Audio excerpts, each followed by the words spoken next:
This is In Studio. I'm Jay Daniels. Joining me this week is Summit Records recording artist Rebecca Dumaine. Just a few weeks ago, she released the album Chez Nous with the Dave Miller combo.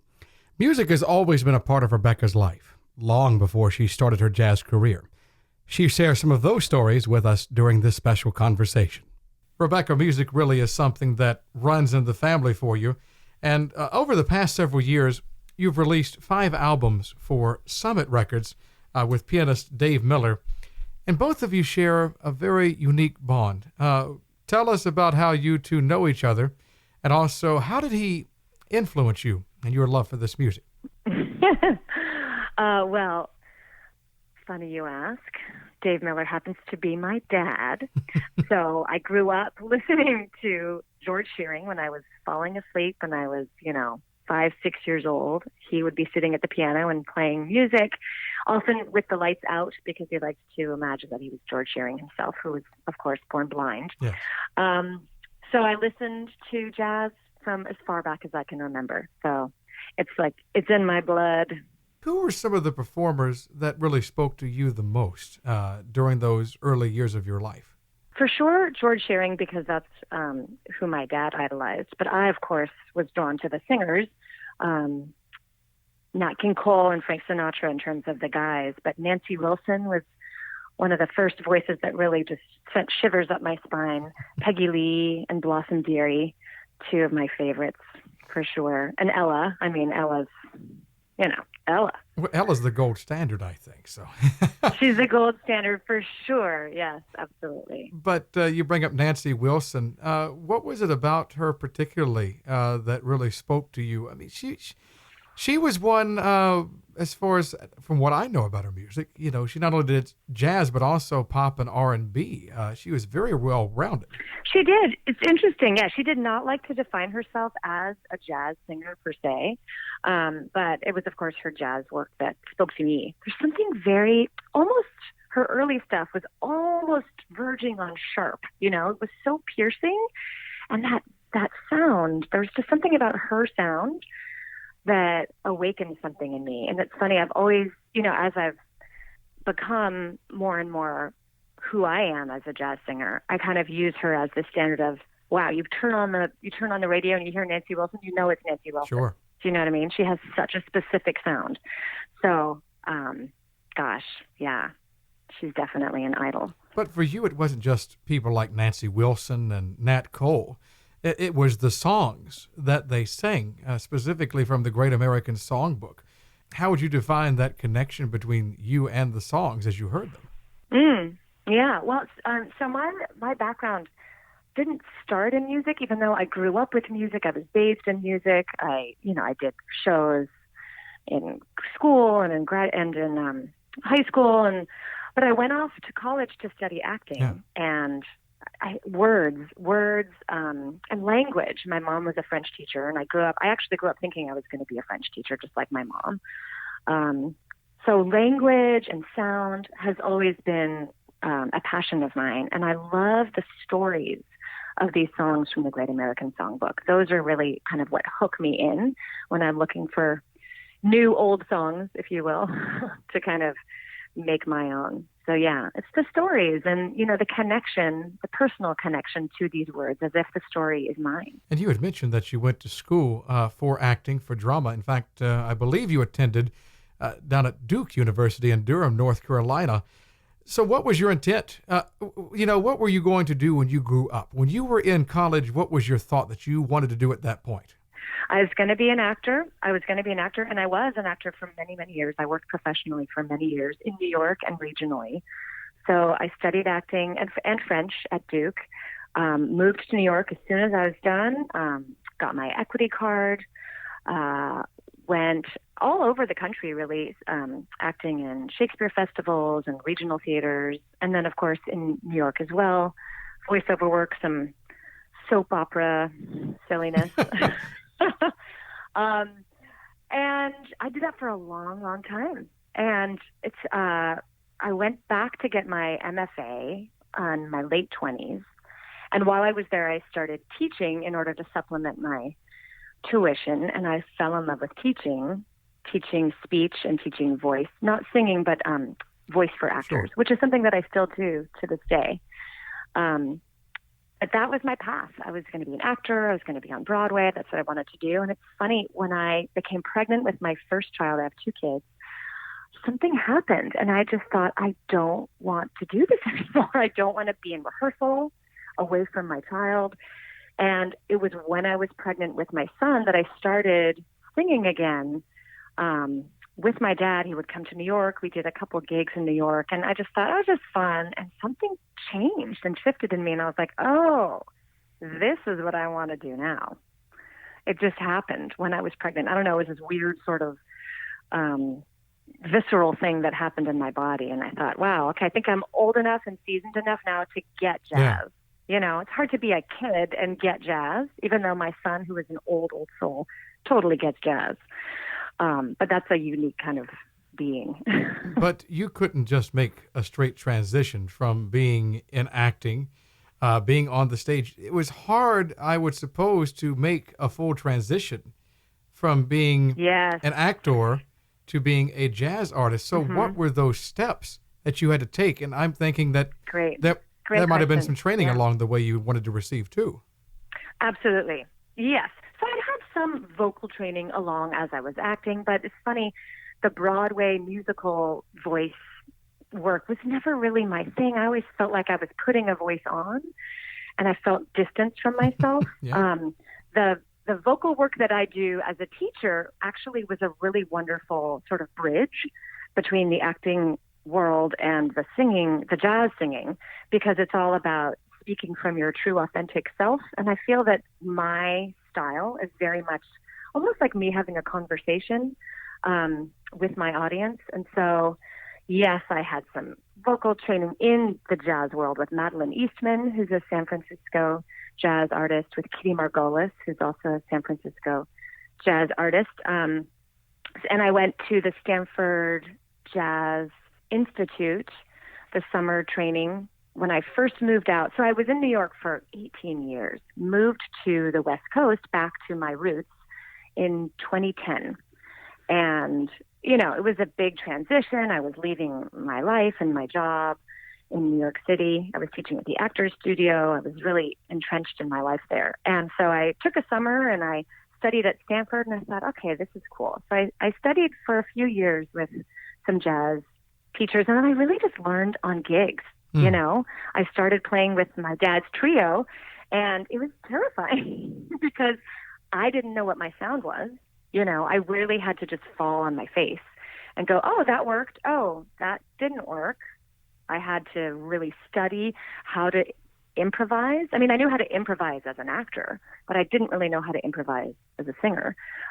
Ultimately, it's kind of the same thing, even though, you know, one is more musical, obviously, but it took some bravery and being able to go, you know what, I just got to do it, and fall and pick myself back up, brush myself off. Yeah, I was getting ready to say, isn't there a song know. about that by Jerome Kern?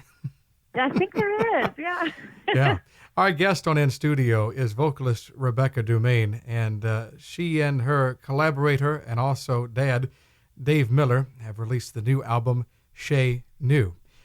You talk about some of the steps that you had to take and learning on the fly, especially learning onto the stage. You know, for you as a person, but also as an artist, what would you say was one of your greatest challenges in really learning yourself through those steps? I think my greatest challenge was learning how to own what tempo I wanted to do a tune in, or how to lead the band. I mean, because I felt like I was brought in as this guest, and it's taken me a while to evolve into being the band leader, or at least co-leader. But really, the singer has to set the tempo.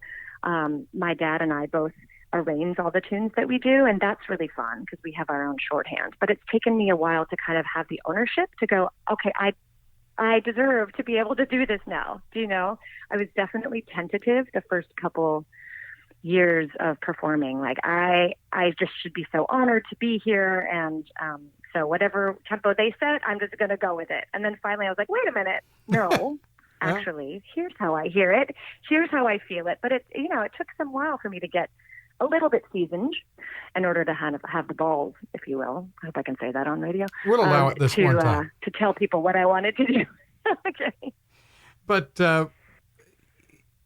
I think that leads nicely into the next question. You said earlier, many of the songs from the Great American Songbook tell a story. And on my side of the microphone, on the radio side, we receive a number of albums every week.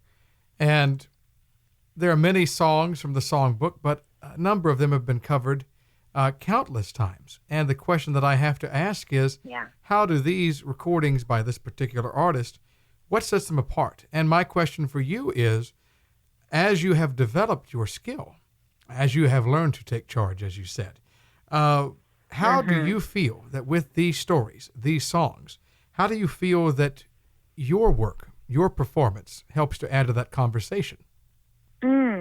Great question.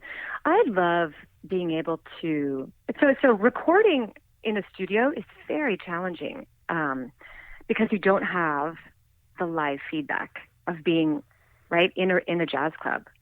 I love being able to have a connection with the audience. I think that stems from my acting background. And unlike in an acting role where there is that fourth wall, you know what I mean? You're living under these imaginary circumstances of the play and you're with each other and the audience is there. This is really different in that I get to actually talk to people in the audience and try to make a connection with them.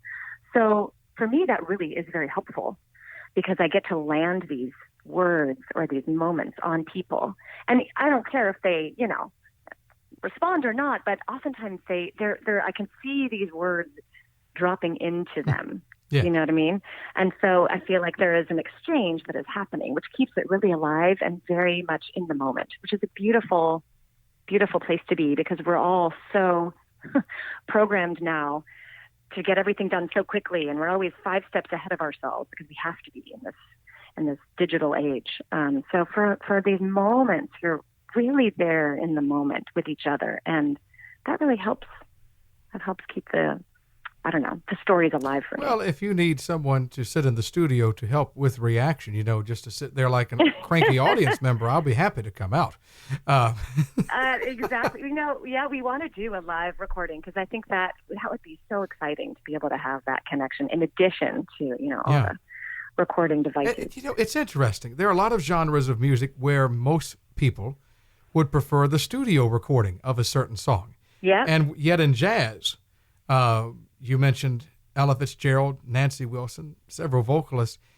There are a number of songs that when they performed them live, there was no comparison to how they ended up in the studio. And I know. The way that I look at it, this word conversation keeps coming up. When I do my retirement community performances, people say, oh, it must be a blessing to be on the stage and to be able to look out. And I say, I think the real blessing, though, is realizing that this music is a two-way conversation, just like you said. You have real-time reactions. But, and I think you can apply this to also when people hear your music, whether they're at home, in the car, wherever.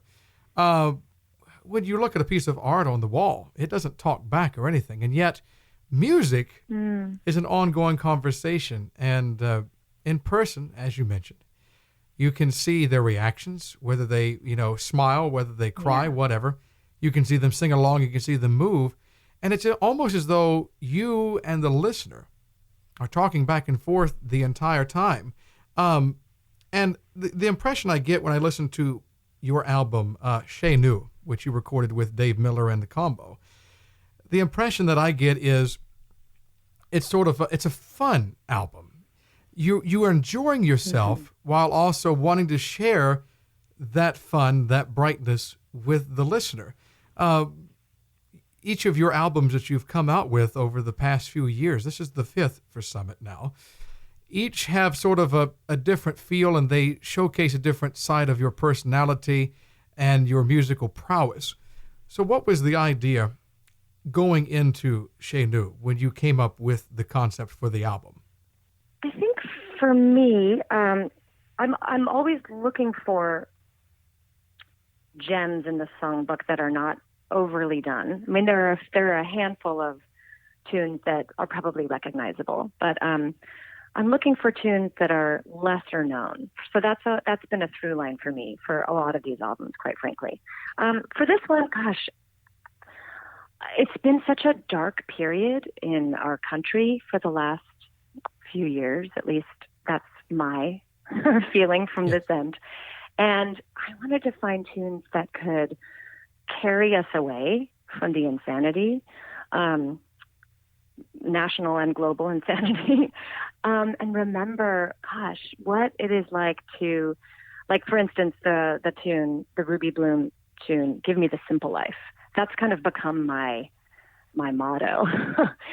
Simplify. How do I simplify and really enjoy my children, enjoy my husband, enjoy my family, and remember, right? Count your blessings kind of through this. So for me, the tunes, other than Yesterday, which was an homage to a good friend of mine who passed away, the tunes were light in feel, a way to kind of get, again, carried away from the reality that tends to